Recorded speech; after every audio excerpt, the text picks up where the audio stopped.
What's going on, everybody? It's your boy FluffaNuttah back at it again with another video, and I've got a wild one. Stick with me for this one, because I guarantee you not a lot of people have seen this movie. So strap in. This is gonna be one hell of a ride. Before I get into today's video, be sure to hit that like button. Let me know if you enjoy today's topic. Let me know if you've seen this movie or will be intrigued enough to go see this for yourself down in the comments below. And be sure to subscribe so you stay up to date to all of my newest videos, and I'll try to do some like this and some on the current state of the MCU.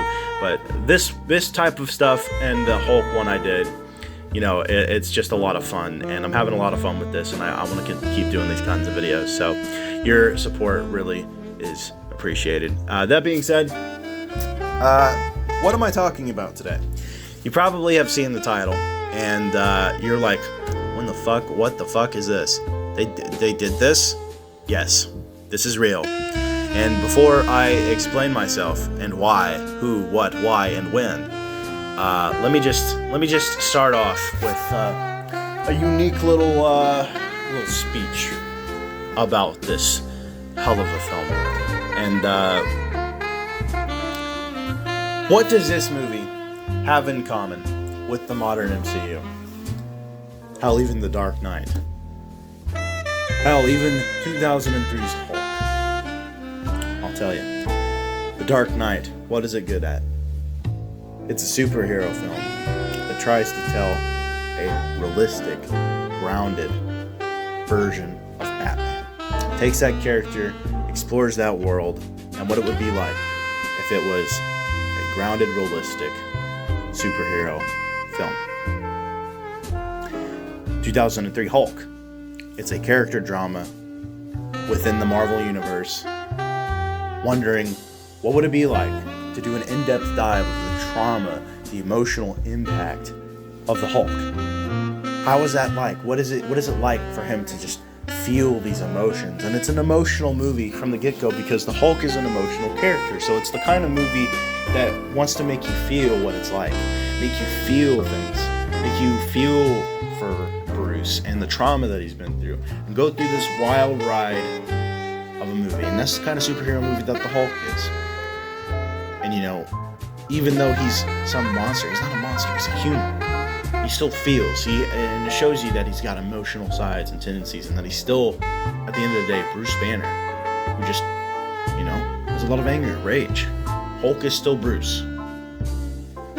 Even though, you know, technically they are separate people. Oh, whatever. My point still stands. The MCU. What if we set up characters that interconnect later on throughout a multiple movie spanning franchise? What if we told a long narrative that it's like one big movie with all of these cool characters? That's what the MCU is. And it's movies set up to feel like one big movie or one big TV show, right? Told through movies. Howard the Duck is a movie asking the question, what if there was an alternate universe where instead of humans, everyone was ducks? And what if one of the ducks comes to Earth and saves it from an otherworldly threat?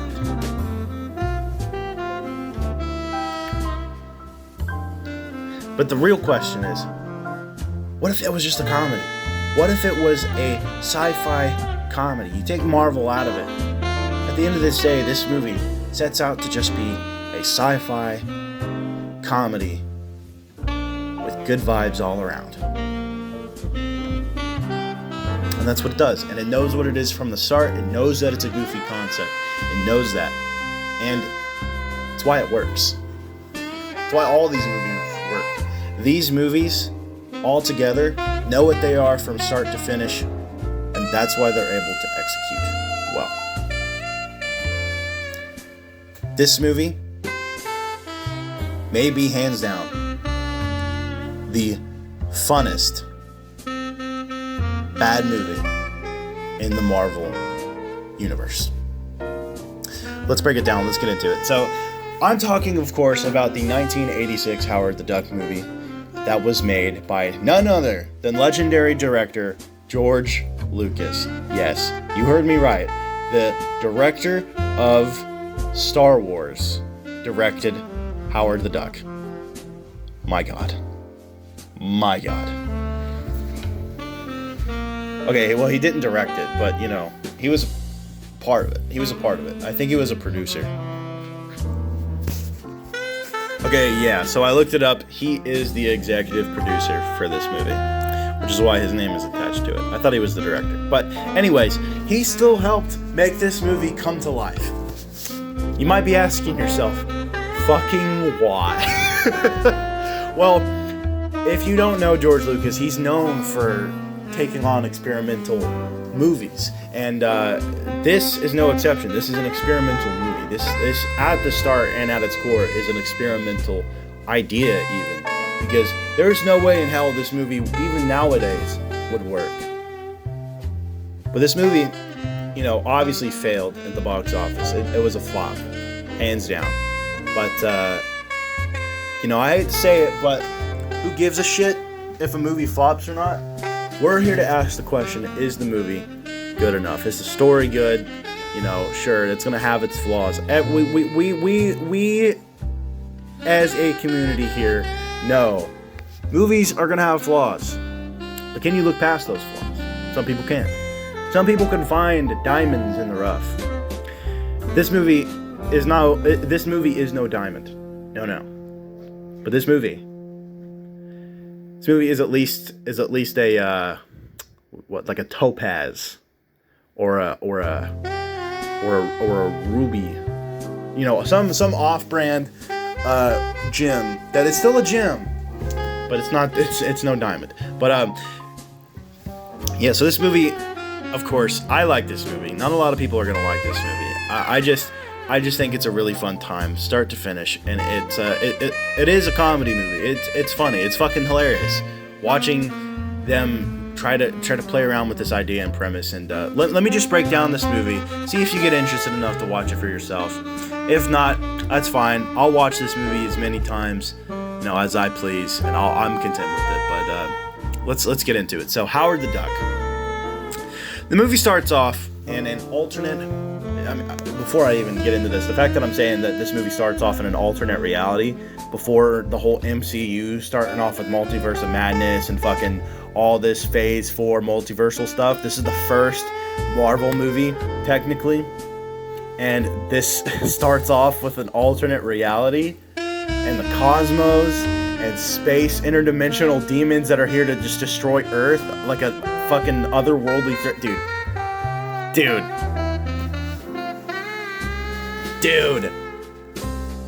It's crazy. It's crazy how time flies and how, like, we're still dealing with similar story themes and threads.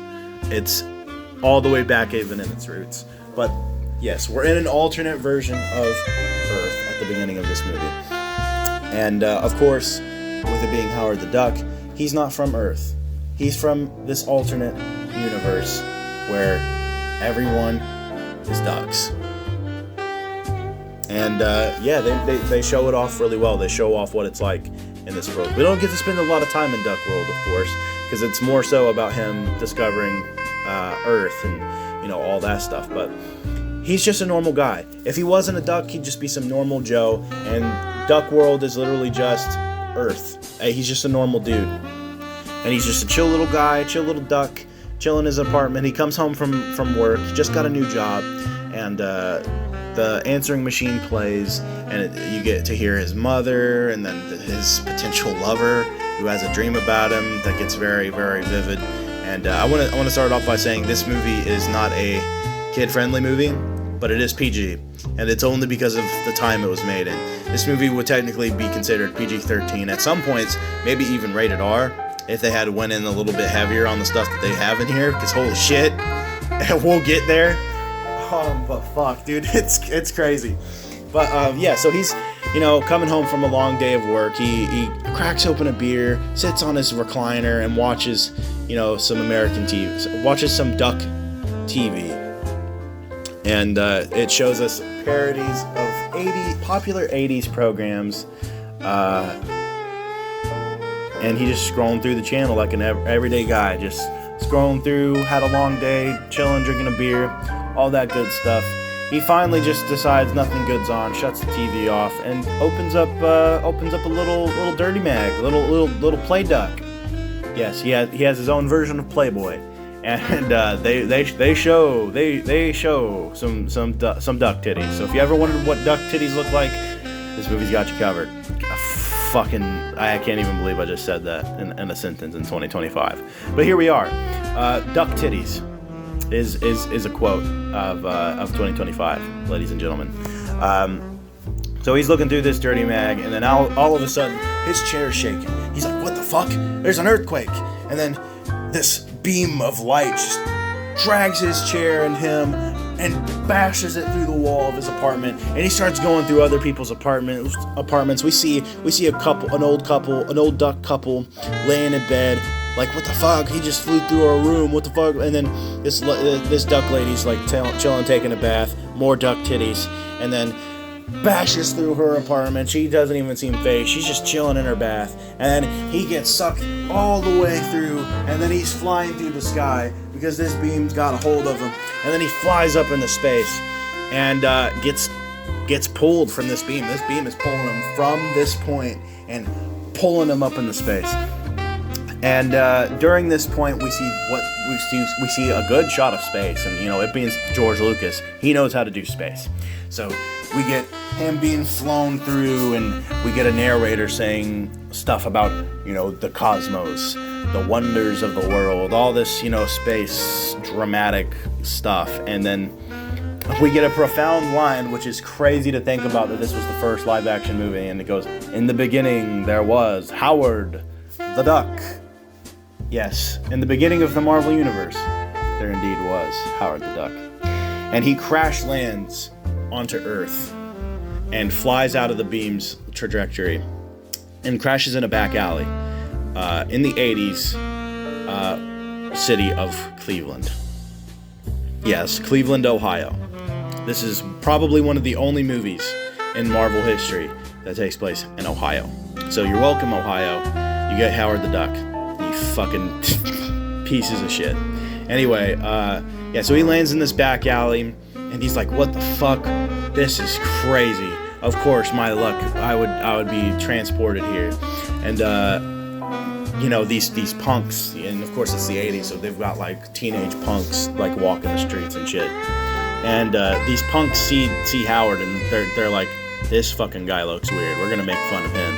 And so they pick him up. They're fucking bullying this motherfucker, and they walk to this building where they have like concerts and stuff, and they're playing the Cherry Bombs, and they drop Howard off at this nerdy guy, and they go, here's your date, Eugene, and then like push him in, and I don't even know if his name's Eugene, but I'm calling him Eugene. They push him in, and it goes, here's your date, Eugene. We finally found you one. And pushes him in, and then we get to see Leia Thompson's character. She's in this movie, and of course you nerds would know her as the mom from Back to the Future, Lorraine. And her name's Beverly in this movie, and she's a part of the band The Cherry Bombs. And she's playing a song on stage, and and it's, playing in the background when we're watching Howard go through this, terrible experience. And, imagine that. You're pulled from your home, literally looking at a dirty mag, and then all of a sudden, it's like God picks you up and just puts you in another world. And it's like, fucking, what do you have to do to deserve that? But, he gets pulled from his world, and he's trapped on like an alien. To him, this is an alien fucking planet.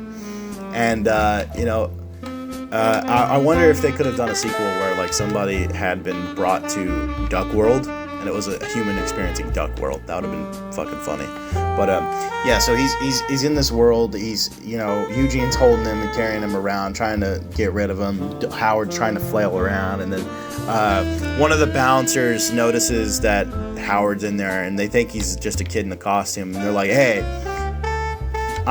not even some tricky costume can allow kids to be in here. And then he throws Howard out onto the streets. Howard's running for his life. He doesn't know what to do. And he ends up in another back alley and sees like this couple making out, and the dude notices him and like chases Howard away, and Howard's still running for his life, and he's freaking the fuck out. And we get a biker gang that drives down the road as Howard's running down it, and the biker gang's called Satan's Sluts. What a name for a biker gang, by the way. You'd have to be some hard ass to be going around with jackets that say Satan's Sluts on it. That's fucking crazy. But he jumps up and grabs onto this chain so the bikers don't run him over, and then he slips and falls onto one of the motorcycles, and the people that are driving are screaming, and then they fucking knock him off, and he finally lands into a little barrel, and it's just like, fuck, I might as well just stay in here, bro. My day could not get any worse. This is terrible. And so he just sits there, and Beverly finishes her song, because her song was playing throughout this entire thing, and it was having flashbacks of her, not flashbacks, but it cuts to her every now and again while this whole sequence with Howard is happening, and she's playing her song. She gets done, she's on her way home, and she's walking down this alley, and these creeps, these punkish creeps are following her, and they're talking about how they're her number one fans, and you know, they just want her to sign her, they want her autograph, and one of them wants to have her sign his shirt. The other one's like, yeah, and if you do that, can you sign my shorts? You know, really creepy shit. And they basically chase her down because she starts getting creeped out, and they bend her over the barrel because they're gonna fucking do some shit. And Howard, you know, is in that specific barrel, and they pull her off of the barrel, and they're gonna like do some shit to her. And before they do, Howard steps in and he's like, hey, keep your hands off the lady, bitches. And they're like, what the fuck? Even Beverly's like, what in the fuck is that? Fucking just some random duck dressed like a human is talking to them like, hey, lay the fuck off. And they're like, I need to lay off the drugs, dude. I'm seeing a talking duck right now. Are you seeing what I'm seeing? And he's like, yeah, I 100% do. And they're walking up to it, and they're like, you know what? We're gonna fuck with this duck. And he basically tells them to like, you better back the fuck off. I know. Fucking I am a master of quack fu. Oh my god, this fucking comedic geniuses, I swear to God. But he is a master of quack fu, because as soon as they go to try to get some punches in, Howard fucking does some karate like hoo-cha shit and like fucking knocks them the fuck out, lays them out, has one of them in a hold to where he's gonna break his hand, and does like some Batman style interrogation like, you better leave her the fuck alone, dog. I ain't playing around. And I gotta say, within the first 13 minutes, it is still better than She-Hulk. And fuck, dude, that's crazy. But yeah, he beats the shit out of him, and they start running off because they're freaking the fuck out. They almost got they got their asses kicked by a fucking talking duck. They're embarrassed as fuck.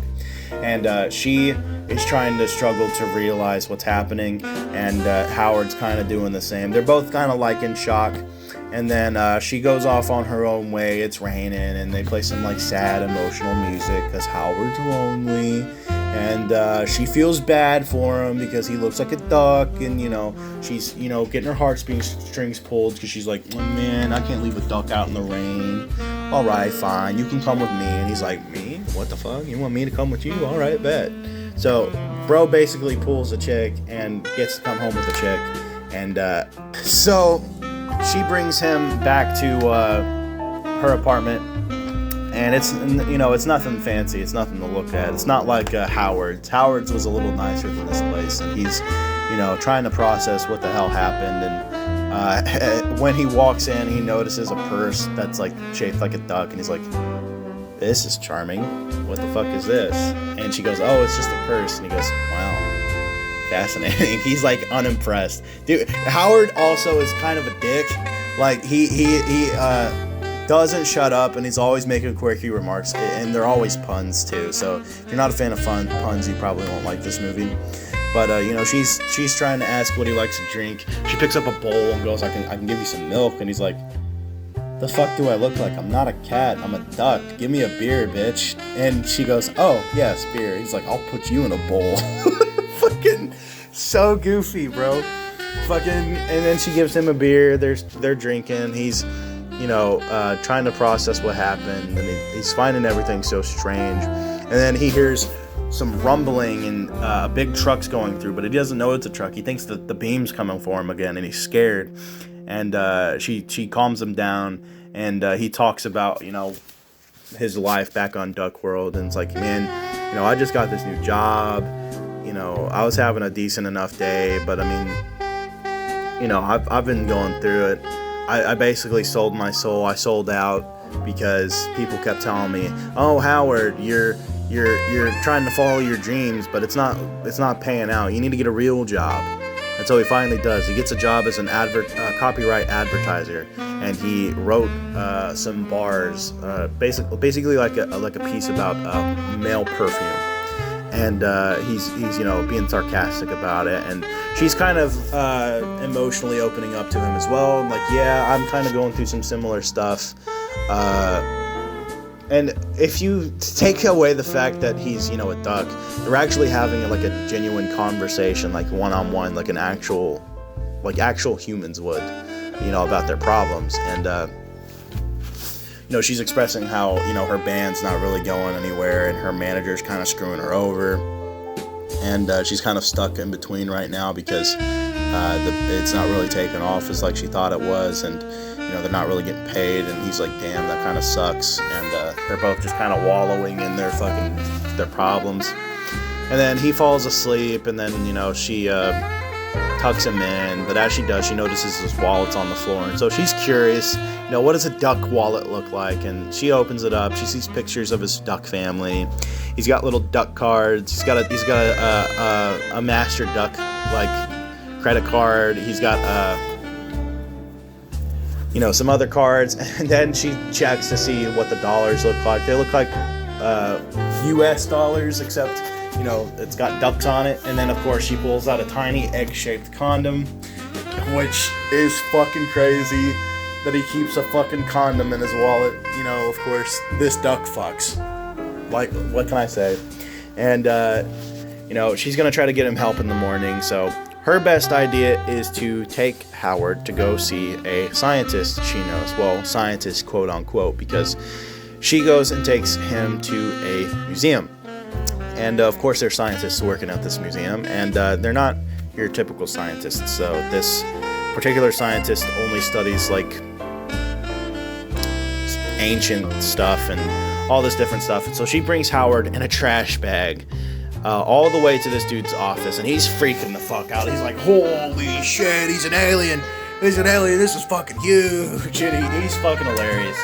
And he comes back after like having a little meltdown of like freaking the fuck out, like it's cool as shit, like the coolest thing he's ever seen. And he's like talking to him like he's a fucking weird, like, me, Phil, you, Howard, we friends, like type shit. And Howard's like, what kind of crack is this guy smoking? Like, what in the fuck? And he's asking Howard where he came from and all that, and like if he's got powers. And Howard's like, you're on quack. Would have been funny at that instance, because this guy was on some kind of drugs for sure. The way he was acting was like he was on drugs. But no, he's just asking these questions because, you know, he's an alien. You know, maybe he's like Superman. You know, Superman's an alien from off-world, and that's why he has superpowers, because on his own world, he doesn't have powers, but on Earth, maybe he does. Howard does not. Howard's just a normal fucking human, but he's a duck, you know? And he explains that. He's like, I'm just a fucking duck, bro. Like, this is a waste of time. He walks out completely unimpressed.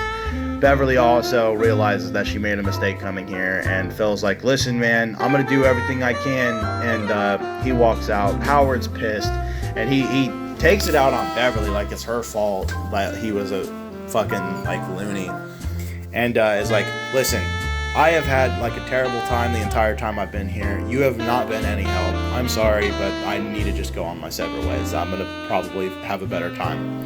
And she's like, you know what, fuck you, fine. Like, you know, I was just trying to help, you dick. And he's like, yeah, fine, whatever. And, you know, they have some drama, and he's like, you know, I'm gonna make a name for myself. And then so he goes to try to get a job in Ohio at this job center.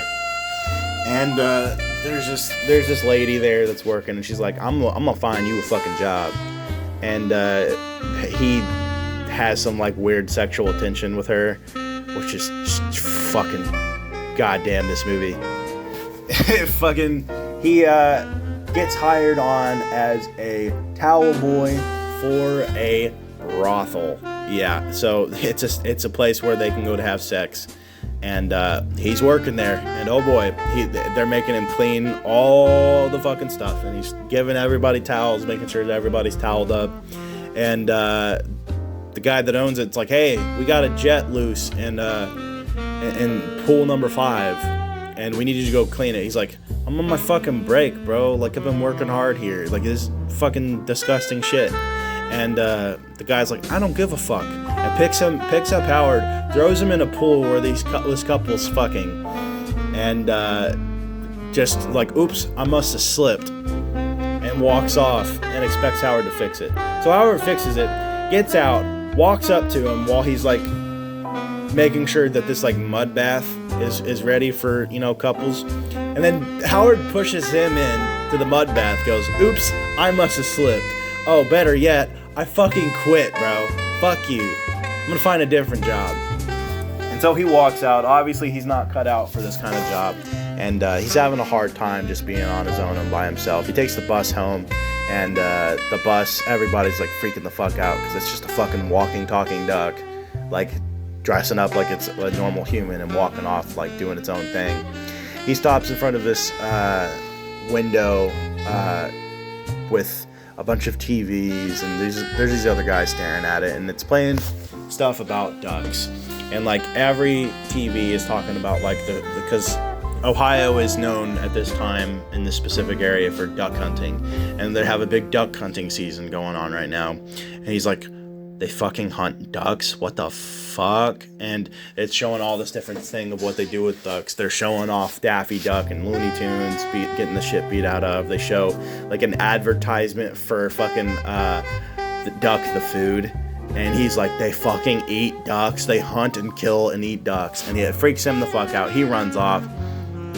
And he's just walking on his lonesome. And as he's walking, he stumbles upon the building where he originally was thrown into with Beverly. And, you know, short on his luck, he goes back to where Beverly plays with her band. And he goes, all right, let me go in there. Because he's hearing her play from outside. And he goes back and, you know, wants to make things right with Beverly. And he goes in and he takes a seat at the bar. And as he's there, he notices the manager is there as well. And Beverly was describing how much of a dick this guy was. And Howard overhears this guy talking to another guy, and he's like, yeah, so you got the money for the girls today? And he's like, yeah, here you go. And then he's like, hell yeah. And the other guy's like, you gonna give the girls their money? And he's like, yeah, I'll give Beverly the money, but first I'm gonna take her to my place, and we're gonna do what's called, how should you say, a mutual arrangement. And of course he means he's gonna take her back to fuck so she can get the money. And Howard gets pissed off because that's his friend he's talking about, and he just like threatens the dude. He's like, listen, you piece of shit, give the girl her money and you get the fuck out of here before I do something. And they laugh at him like, what the fuck are you gonna do? And he's like, I'm a master of quack fu, motherfucker, don't fuck with me. And he's like, all right, we're gonna fuck with you. So they fucking take him. They're fucking threatening him, and then they fucking slide him across the bar and throw him across it, and he fucking slides off the other side. This pisses Howard off, so he walks back up, fucking punches the dude's cronies, and then fucking flips this dude onto the bar and fucking picks, because the dude was picking up an ice pick and was gonna stab Howard, and he flips the dude over and goes in, and it cuts to where it makes you think that Howard just stabbed this guy, but in reality, he fucking sticks the ice pick through this dude's earring and fucking slams it into the table, and is like, it made it pull so hard that like his earring's about to rip off. He's like, yeah, you wanna fuck with me now, bitch? And he's like, let me take this other ice pick and let me see if I can make another hole and give you a new earring live on the bar. And it's about to fucking stab him. It's like, hey, maybe I'll miss. And it's like threatening him Batman style. And this dude's like, okay, fucking chill, don't, you're fucking crazy. And he's like, give me the money, you stop being their manager. And the dude quits live on the spot and fucking just, Howard leaves him on the bar. And this whole time, Beverly's playing with her band. They're like, why the fuck are they not paying attention to us? This is like the worst fucking concert we've done. And they go backstage and they're like, damn, that was actually fucking lame. That was actually lame as fuck. And, they get a knock on the door, they open it, and then Howard's there like, hey, it's me. And then Beverly's like, oh, Howard, you're back. You couldn't stay away, huh? And he's like, yeah, you know me. And he comes back, he apologizes, they make up, and Phil arrives saying that he knows how to get Howard, knows how to get a lead onto where Howard might be potentially able to get back home. And then so he runs off, but Howard's talking to Beverly and the girls, and saying that he couldn't quite make it out in the world on his own, and it's like it's a shitty world, and all this stuff, expressing his troubles. They're expressing their troubles, and they were walking out, and he's like, oh, by the way, I got you guys your money back, and I need a place to stay. So Beverly offers to let him stay over again, and yeah, he gives the girls their money and says that you no longer have that shitty ass manager. He quit and all that good stuff. But then Phil takes a feather from Howard because he needs it, because he just got off the phone with a bunch of scientists that say they found another feather at their lab and need to determine whether or not it's the same feather. So Phil takes a feather and runs off like a fucking lunatic, and then Howard and Beverly go home, and this is where we get it is a scene where Beverly and Howard are talking, and they're becoming closer friends, and they're talking about their love issues, and Howard makes a comment like, what if we tried to make it work? Like, what if? And she's like, you know what? Maybe you're right. Maybe we should do it. And he's like, wait, hold on. Whoa, fucking hold on. Hold the brakes. Pump the brakes. And she's like, nah. He's like, oh, I can't right now. I've got a headache. And she's like, I've got the aspirin. And she's like getting on top of him like they're about to fuck. And she's just fucking with him. But like they damn near almost fuck. And she kisses him. And as she kisses him, Phil and some scientists walk into Beverly's apartment and see them, and they think they're about to fuck, and they look over the curtain where they're doing it because they're kissing behind a curtain, and they're like, one of the scientists goes, this relationship defies all the laws of nature, and this freaks them the fuck out, and Howard goes, I swear it's not what it looks like. We're just close friends. And then looks over, sees that fucking Beverly is in her underwear, and like pulls the blanket over top of her, and like, see? Nothing going on here. We're just close friends. And they're like, what in the fuck did we just walk in on? But Phil explains like, hey, I saw the door was open. I didn't mean to intrude, but yeah, so that feather that I took, they confirmed that it's a match. And so one of the dudes is named Dr. Jennings, and I'm just going to call him Walter. His name's Walter.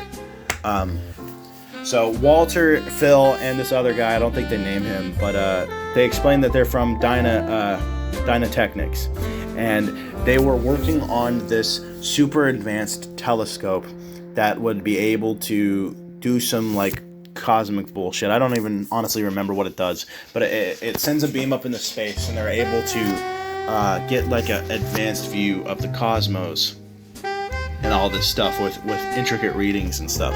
But it malfunctioned, and instead of it being just a telescope, it was more like a tractor beam. And instead of it locking onto the specific, it was supposed to lock onto Alpha Centauri, but it locked onto Howard's world by accident, and it pulled Howard from his world here.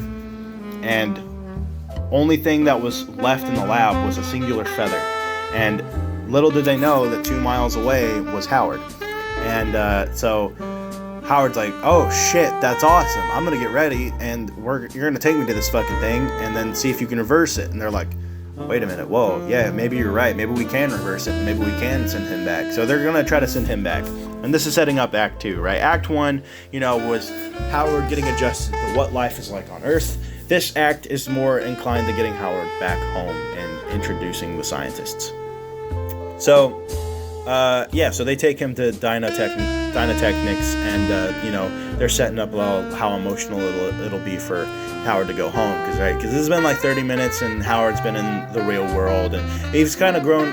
I'm kind of fastly overlooking it, but Howard and Beverly have kind of built up a relationship, and honestly, if he was a human, they would probably have fucked and have had a normal relationship. But he's a duck, so it's weird. But so. God damn it, this movie. He's in the van with them, and they're going back to Dynatechnics, and so they're explaining all the stuff, and they take him to the lab, and on their way there, Howard's like, Beverly, as much as I really want to go home, not being able to see you again is making this so much harder. And I'm not a sentimental duck, but if there was anything to keep me here, it'd be you. And they have a little, obviously heart to heart, and then they get there, and then Dr. Jennings goes off on his own to get the other scientists to set up while they're getting brought into the lab, and something actually happens to where when they're setting everything up for processing, the thing explodes, the laser explodes, and they were getting it ready and processed for him to go back, but something else was pulled from space, and it failed again. And these have to be the worst scientists ever, dude. Not only could they make a telescope work and pulled something from another fucking planet, they tried to do the same thing again, but then pulled a different being from the planet, and it enters Dr. Jennings' body, but we don't know that just yet. Dr. Jennings goes missing, and Howard's like, are you fucking kidding me? What the flying fuck is going on?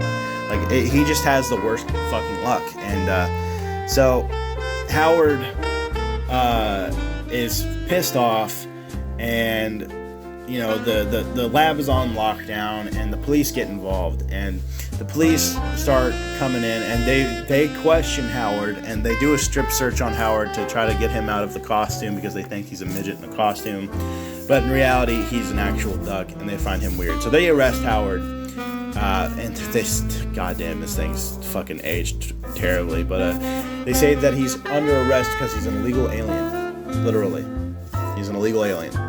And they make a joke about police brutality, but then Howard breaks free from the police custody and gets Beverly involved because Beverly's trying to get Howard free, and so she takes the cop's gun as Howard knocks the cop, beats the cop up in handcuffs, and they get him to unlock the handcuffs off Howard, and they escape. And then now the cops are really pissed off, and they put an all-points bulletin out on Howard, and it's shoot to kill because he's armed and dangerous.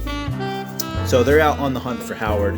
Howard overhears this, and they're like, oh, fuck, this is bad. And so they're trying to escape the labs, and as they're running away from the cops, they stumble upon Dr. Jennings, who is in worse for wear condition. And he's like, I've I've been hit with something from outer space, and we pulled something in, and it said it was the the evil Dark Overlord. That's what his name is. He's the Dark Overlord, and he mentions this, and they're like, what the fuck are you on about? We need to get the fuck out of here. He's like, oh yeah, right, my car is parked out back, let's go take it. So they get in his car, he's driving, he crashes through the gate, they're on their way out, they're trying to escape the police are alerted and are on their tail, they're slightly behind, but Dr. Jennings getting weird, and he's like transforming, and his voice changes up, and he's like, ah yes, I'm now free. And they're like, what the fuck are you on about, bro? What did you smoke? And he's like, I am no longer Dr. Jennings anymore. I am the Dark Overlord. And they're like, sure you are, buddy. Let's focus on driving. And they're fucking driving at super high speeds because this thing has taken over Dr. Jennings. And they crash the car damn near into a diner. And they walk in, and Dr. Jennings follows closely behind. He's acting fucking weird, talking about the destruction of humanity. And they go and sit in and try to get, a beer and something to eat because they've just had a long fucking wild ride. And they're sitting in here, and of course, the waiter and everybody thinks that it's just a kid in a costume, but they're like freaking the fuck out, like, this is fucking weird. And the Dr. Jennings ain't making it fucking any better because he's like talking about the destruction of humanity. I will be the devourer of worlds. You will cease to exist. All types of shit like that. Talking in a voice similar to that. And they think he's fucking batshit crazy. Even the waitress is like, dude, what the fuck is he on? I feel so sorry for you having to deal with him, because she thinks he's the dad of the family, and she thinks that they're a family, and that she's a daughter, he's a little kid, and then that the dude across the table's a dad, and he's fucking on crack or something. And he's just talking about the destruction of humanity. He will bring the end of the world. And they're like, dude, what are you on about? And he's like, my name is the Dark Overlord. I am an alien from the world of Sorrows or something, and it is a realm of demons, and I was sent here, pulled from and entered the body of this Dr. Jennings. I need to feed. And it's just fucking crazy. And he's sitting there talking about the destruction, and she brings over eggs. She brings over food, and it has eggs in it. Howard freaks the fuck out because he's like, are you fucking kidding me? Do I look like a cannibal? And she's like, what the fuck are you on about? They're just eggs. And she takes them away, and these guys come over and start picking on Howard. And Beverly looks over at Dr. Jennings like, are you gonna fucking do something? He's like, she took my eggs. Just fucking out of nowhere, she took my eggs. This bitch took my eggs. Like, what the fuck? Okay, so I've kind of been taking a little bit too long to talk about this movie. Oh my god. But yeah, so they pick on Howard. Howard fucking starts beating the shit out of them. They get pissed off. They're about to fucking cut Howard into pieces, and then they take the key that the doctor needs because Howard took it, and they're trying to get a way to get Dr. Jennings to save Howard's life, and he's not really wanting to do it. And she's like, you need to help him. And he's like, why do you even care? You barely know him. Like, what the fuck are you on about, bitch? And so she says something wild and says that, like, you can't kill him, he's my boyfriend. And they look at her like, what the fuck are you on about, bro? Like, what in the fuck? It's crazy. But yeah, Howard finally steps in, and he's like, hey, Dr. Jennings, they got your key thing, you should help me out. This pisses Dr. Jennings off. So he gets up, he starts using his powers, and we get to see what this dude's really about. And yeah, he's really a fucking destructor of evil or whatever, because he uses basically the Force and energy lasers that he shoots from his eyes and fucking just causes shit to explode, and is trying to just freak out the fucking people so they get away from Howard. And then he has this fat dude like come up with a knife, and he fucking gets the fat dude taken out. and takes the knife, like using the force, and is fucking floating it around everybody's heads, and then uses the knife to cut down onto the rope that was straining Howard's legs down, and Howard's like, oh shit, that almost hit my dick, bro, that's fucking crazy. And Beverly goes, are you okay? And he goes, yeah, in like a high falsetto voice, which is fucking hilarious. But anyway, they get Howard out of there. The dude's going fucking ham, and it's like throwing people through windows and all of this with his mind. And then they are about to run out the door, Beverly and Howard, and he goes, Howard, are you forgetting something? The key? And he goes, no, I'm not forgetting anything. We're about to fucking leave. And he's like, the fuck you are? And then like uses his mind to close the doors and blocks the doors with all the tables and chairs, and you know, this is all cool looking and shit. And then he uses the force to fucking literally lift up Howard, bring him closer to him, takes the key from him, fucking knocks Howard unconscious, and then kidnaps Beverly because he wants to bring more of his species down to Earth, and he needs to put them into a host body. So he kidnaps Beverly, and Howard is off by himself. Well, the guy gets into a semi-truck, takes Beverly to Dino Technics, and Howard wakes up, realizes Beverly's been kidnapped, tries to chase after them, and it looks like Howard has been run over by the semi-truck that the dude takes. But, however, with Howard being so small, he drops to the ground. Beverly thinks he's dead, and she gets taken off to Dino Technics. Howard is left by his lonesome. The cops show up shortly after, and they're trying to find Howard. Phil has been arrested back at the lab, and he notices Howard, and Howard and Phil break free and run off to a warehouse not too far by the diner and discover that someone's been working on a spare plane. And they try to get this thing up and running. In the meantime, Beverly is in the car with this dark overlord, and he's explaining that he needs to feed and he needs energy. And so he takes the fucking cigarette lighter out of the car thingy and takes his alien tongue, fucking slithers it out of his mouth, and it's creepy looking. And each time you see Dr. Jennings, he gets worse and worse, like his body's decaying with this shit, and his tongue, his long alien tongue, comes out of Dr. Jennings' mouth and goes and sticks it into the cigarette lighter, and getting energy from the semi as this thing's traveling. And he takes her not back to Dynatechnics, he takes her to a nuclear power plant, which the reason he does this is so he can take the nuclear energy and become even more powerful. Well, by the time he gets there and starts to get nuclear energy to harvest and use to power himself up, Phil and Howard get the plane operational, and the cops finally notice that they're about to take off, and they're chasing them down. They enter a high-speed chase, and they're getting Howard to fly. And because he's not able to fly, because he's a normal, like technically like a humanoid duck, he can't fly because he doesn't have wings. And so they get Howard to fly, and they fly over a bunch of duck hunters. This freaks them the fuck out, and Howard gets some kind of like revenge for him, for them killing his duck brethren. And you know, that's just hilarious. But meanwhile, the Overlord takes Beverly back to Dynatechnics because he's now fully powered up. He looks fucking crazy.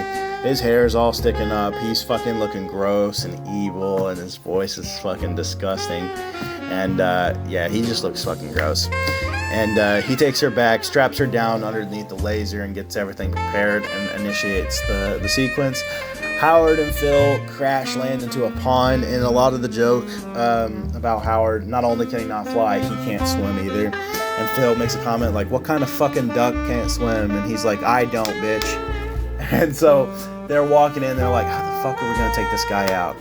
And Phil's like, wait, this is a lab. They're probably doing like weapons shit, and so they go off to find like the defense research, and they find it. And they find that there's a gun that can disintegrate things, and that's really cool. And they take it, they get it ready to go, and of course, them being idiots, they have it on a little go-kart thing. The little go-kart thing drives off without them because Howard doesn't know how to fucking drive it. And so it crashes off. This alerts the dude that he's there. And Phil needs to buy Howard some time to be able to get the gun operational. So the Dark Overlord steps over, notices them, and is about to shoot them with his energy beams. And Phil picks up this reflecting science thing and fucking deflects it. But it's a lot of energy coming at him. And it causes the rays to deflect, and the Dark Overlord has to take a step back, like, oh shit, that was crazy, but I'm still in it to win it. Keeps activating the laser because they're really not a threat, and Phil gets knocked back because there was a lot of energy coming his way, and it bought Howard enough time to get the thing unstuck. And he's like, how the fuck do I drive this thing, Phil? And he's like, try the seatbelt. And the thing won't move without the seatbelt being locked in place. So he gets driving.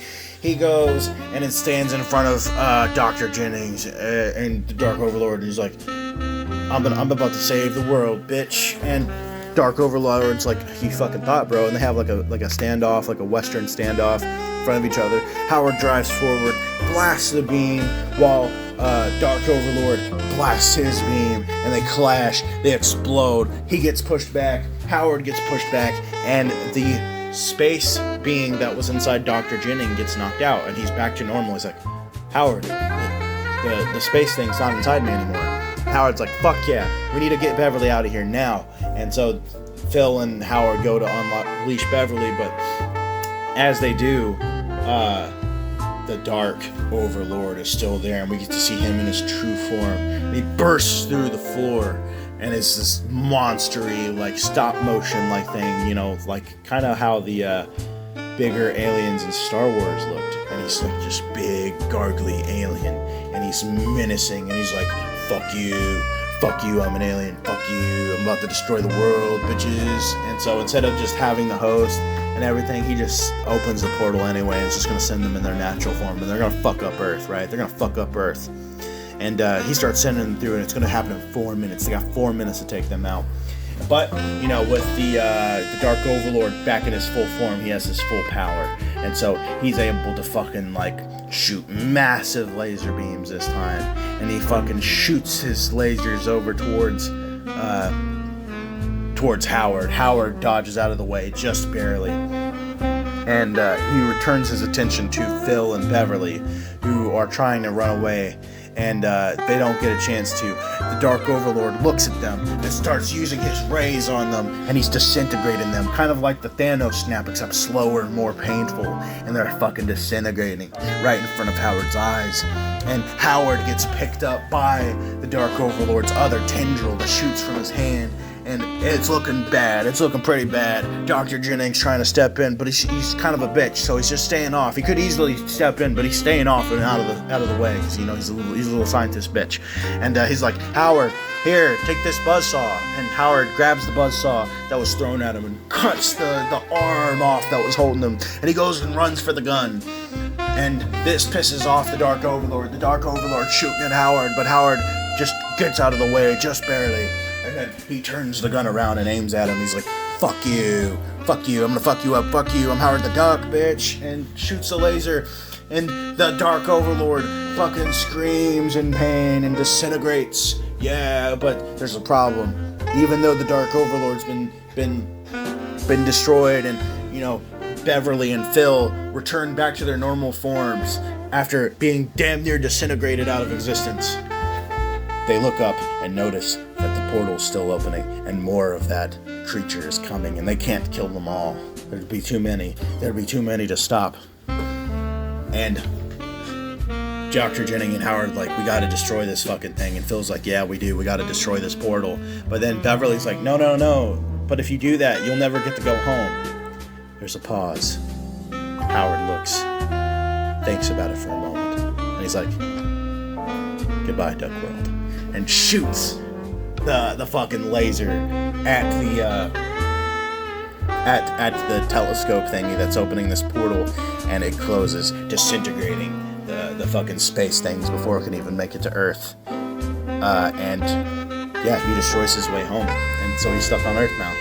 And it's a happy, emotional ending. You know, Howard chose to save the world instead of being able to return home. He makes the hero's sacrifice.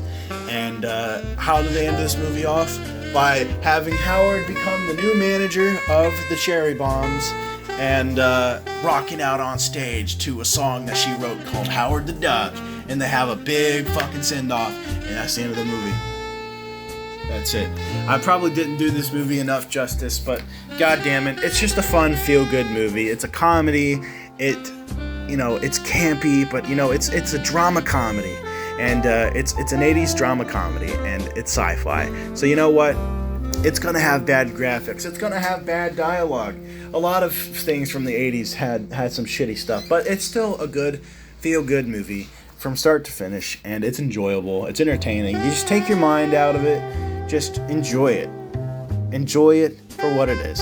And it does good at what it is, because it doesn't take itself seriously either. It knows what it is from start to finish. It knows it's a shitty movie. It knows that it's not going to be the best thing. It's fucking Howard the Duck, okay? Nobody's going to give a fuck about Howard the Duck, but god damn it, they made me give a fuck about Howard the Duck. And you know what? That's all that matters. Thank you guys so much for watching. I hope you guys have enjoyed this. Please go check out the movie if you haven't. I love this movie. I can't praise this movie enough for just being just a goofy, fucking fun time. And that's what movies should be about every now and again. Having just a fun time, enjoying some stuff. And you know what? It could have been worse. It could have been She-Hulk. At least this tries to stick true to what Howard the Duck is. Howard the Duck is just a wacky, random character from Marvel. And damn it, this movie, this nails it. This nails the tone of Howard the Duck. And I know that he could never make this movie again, but I would love to see a modern interpretation of Howard the Duck. And apparently, he's in What If? And he has a baby. Howard the Duck still fucks. Howard the Duck still fucks. And I can't wait to review that episode when I get to What If. But thank you guys so much for watching. I hope you guys have enjoyed. Please let me know if you enjoyed the movie, if you enjoyed this video, if you'd rather just watch me ramble on about this movie for damn near an hour. It's crazy that I talked about Howard the Duck for over an hour. But thank you guys again. It really means a lot to me, you guys showing the support you have. Thank you guys so much. I love making these kinds of videos, and I will do more of these with other wacky, random, terrible movies. I mean, this movie's not terrible. If I had to rate this movie, I forgot to rate The Hulk. I will not forget to rate this one. I will rate this movie. For me, this movie's an 8.5 out of 10. I think that the movie's fucking a good ride. Hopefully you guys do too. Thank you guys so much for watching. Please sure to subscribe if you do to keep updated onto all my future videos. That being said, I'll see you guys in the next one. Deuces. Bye-bye.